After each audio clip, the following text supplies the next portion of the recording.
몇 달 전 싸이월드가 복원되면서 그 시절 사진첩 일기장을 다시 보면서 추억을 즐기는 게 최근 유행이 됐죠. 그게 지금은 흑역사로 느껴지는 그런 경우도 분명히 있지만요. 자, 이렇게 많은 분들이 옛날 사진들을 다시 다른 SNS에 게시하면서 과거의 나의 모습을 그리워하더라고요. 실제로 우리는 친구랑 만나서 과거를 얘기할 때 즐겁죠.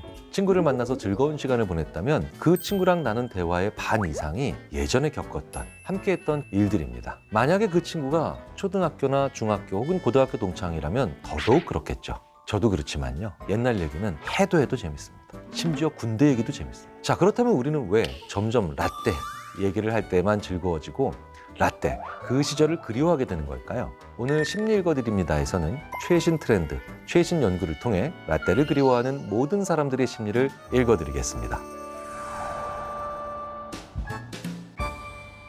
안녕하세요. 인지심리학자 김경일입니다. 코로나 팬데믹 이후에 정말 많은 변화가 일어났고 또 그 변화 중 여러 가지가 새롭게 정착되고 있습니다. 그중에서 주목받는 키워드 중 하나가 바로 뉴트로.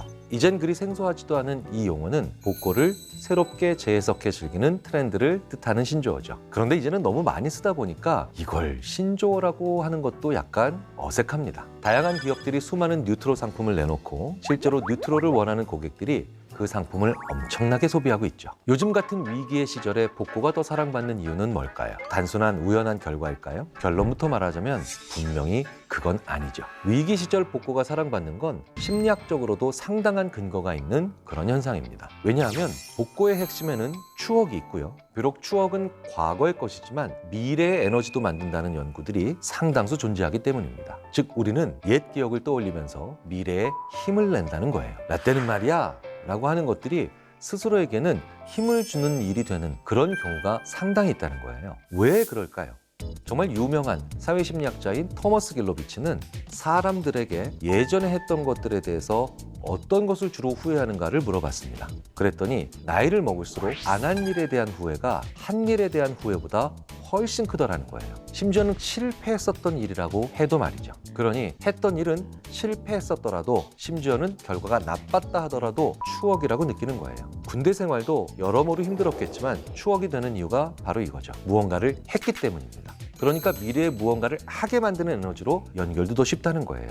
후회의 반대말은 우리가 보통 만족이라고 생각합니다. 그러니 후회할 일이 아니라 했던 일을 얘기하는 건 후회보다는 만족 쪽에 더 가까이 있는 기제가 된다는 거예요. 실제로 올해 초에도 추억이 우리에게 아주 강력한 영향을 미친다. 이런 연구가 또 한편 발표됐습니다. 중국 과학원과 라오닝 사범대가 공동으로 발표한 논문, 신경과학 저널에 수록된 이 연구에서 과학자들은 34명의 실험 참가자를 대상으로 오래된 만화, 어린 시절 게임, 복고풍 사탕 같은 사진을 보여줬습니다. 다 어린 시절의 향수를 자극하는 물건들이었죠. 이와 동시에 아주 덥게 만드는 열 자극을 가하면서 그때 느끼는 고통의 정도를 MRI로 측정했습니다. 그리고 이 과정을 현대적 물건이나 풍경이 담긴 사진 등을 보여주면서 해봤죠. 자, 그렇다면 어떤 차이가 관찰됐을까요? 어린 시절의 추억을 불러일으킬 만한 그런 사진을 볼 때 고통을 덜 느끼는 것으로 나왔습니다. 옛 추억이 우리가 지금 물리적인 자극에 대해서 지금 느끼는 고통까지도 줄여줄 수 있다는 걸 실험을 통해 밝혀낸 거죠. 왜 과거의 추억을 소환하는 게 이렇게 에너지가 되고 심지어는 고통을 이겨내는 힘이 될까요? 우리가 추억을 떠올릴 때 단순히 그리움만 느끼는 게 아니기 때문입니다. 그 과거를 다시 한번 경험하고픈 소망이 생기고요. 바로 그 소망이 미래를 위한 가장 중요한 힘이 된다는 거예요. 과거의 힘, Power of Past, 즉 향수가 에너지를 만든다는 이 역설적인 현상을 오래전부터 연구해온 대표적인 학자가 있습니다. 영국 사우스햄턴 대학의 심리학자 제이콥 율 교수가 바로 그 주인공인데요. 이 율 교수와 그의 연구진은 참가자들의 절반에게는 그때가 좋았다 라고 할 만한 기억을 떠올리게 했습니다. 그리고 나머지 절반에게는 특정한 시점을 정해주고 그 시점 전후로 일어났던 그런 일들을 떠올리게 했죠. 즉 전자는 추억을, 후자는 단순한 일상적 기억을 떠올리게 한 겁니다. 그 다음에 연구진은 두 그룹 모두에게 다양한 과제를 부여했습니다. 그 중에는 자기 혼자 그냥 열심히 하면 되는 일도 있었고요. 공동의 목표를 향해 다른 사람과 협동을 해야 되는 즉 협력 과제들도 있었습니다. 결과는 어땠을까요? 과거의 향수나 추억, 즉 긍정적이었던 과거를 떠올렸던 사람들은 유난히 협력적인 일에 훨씬 더 적극적으로 몰입했고요. 당연히 과제 수행 결과도 더 좋았죠. 그런데 재미있게도요, 이러한 향수 자극의 효과가 다른 사람들과의 협동은 그다지 필요하지 않은 과제들, 즉 나 혼자 하는 일에 대해서는 거의 나타나지 않았다는 겁니다. 이 결과가 말해주는 게 뭘까요? 과거에 다른 사람들과 함께 보람을 느끼면서 무언가를 성취했다는 기억을 되새길 수 있다면 미래를 위해 큰 힘을 낼 수 있다는 겁니다. 그리고 그런 힘을 심리학에선 효능감이라고 부릅니다.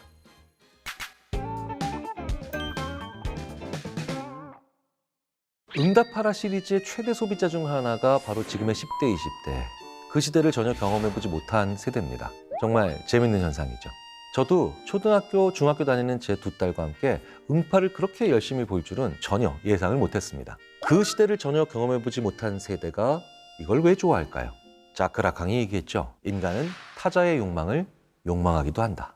따라서 우리는 타자의 회고도 회고할 수 있다는 거예요. 즉 나의 선배, 심지어는 부모 세대의 기억도 얼마든지 소환해서 소비할 수 있는 게 인간의 아주 독특한 측면 중에 하나라는 겁니다. 나의 선배 세대가 그때 즐거웠어? 그렇다면 대체 뭐가 즐거웠을까? 그리고 왜 즐거웠을까? 하면서 그 즐거움을 찾아간다는 거죠. 이건 거울 뉴런, 즉 모방 뉴런을 가진 인간이기 때문에 가능한 행위이기도 합니다. 모방은 정말 효율적이면서도 절묘한 기제죠. 선배 세대가 느꼈던 즐거움을 한 방에 배우는 겁니다. 아무리 추억이 좋다 하더라도 후배들 앞에서 라떼 이런 선배가 안 되려면 어떻게 해야 할까요?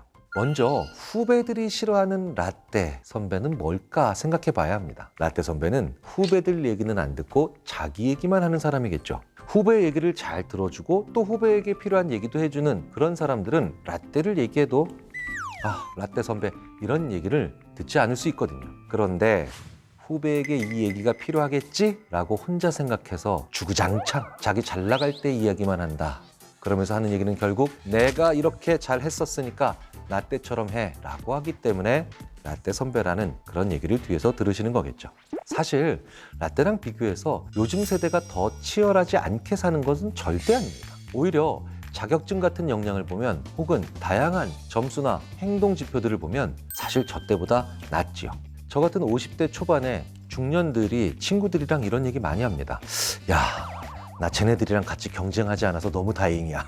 이런 얘기도 하거든요. 그렇다면 어떤 차이가 있는 걸까요? 다른 점은 선배들에겐 과거로부터 쌓은 노하우가 분명히 있다는 겁니다. 그리고 그 노하우로 더 잘 협력했다는 거죠. 그걸 전해주고 싶잖아요. 그러면 후배들한테 얘기할 때 인정할 건 인정하고 시작해야 됩니다. 야, 니들은 진짜 대단해. 나는 네 나이 때 너만큼 못했어. 이건 정말 확실히 느낀 거다. 그러면서 나의 얘기가 아니라 우리 조직이 협력해서 우리가 성공한 얘기를 해주는 게 좋습니다. 무조건적으로 이렇게 해가 아니라 이런 길도 있다는 걸 알려주시라는 거죠. 협력한 다른 사람이나 상황은 다 빼놓고 오직 나만 얘기하니까 다른 효과가 있는 말들도 다 듣기 싫어지는 거예요. 내가 아니라 우리가 이렇게 협동을 잘했던 걸 내세워서 얘기하면 굉장히 겸손해 보이면서도 후배가 들을 때도 선배가 라떼 얘기하고 있구나 라고 느끼지 않을 가능성이 훨씬 높다는 거죠. 우리는 어떤 선배한테 제일 많이 배울까요? 몰랐던 걸 솔직히 말하는 선배입니다. 야, 지금 우리나라가 이렇게 될지 난 그때 몰랐지.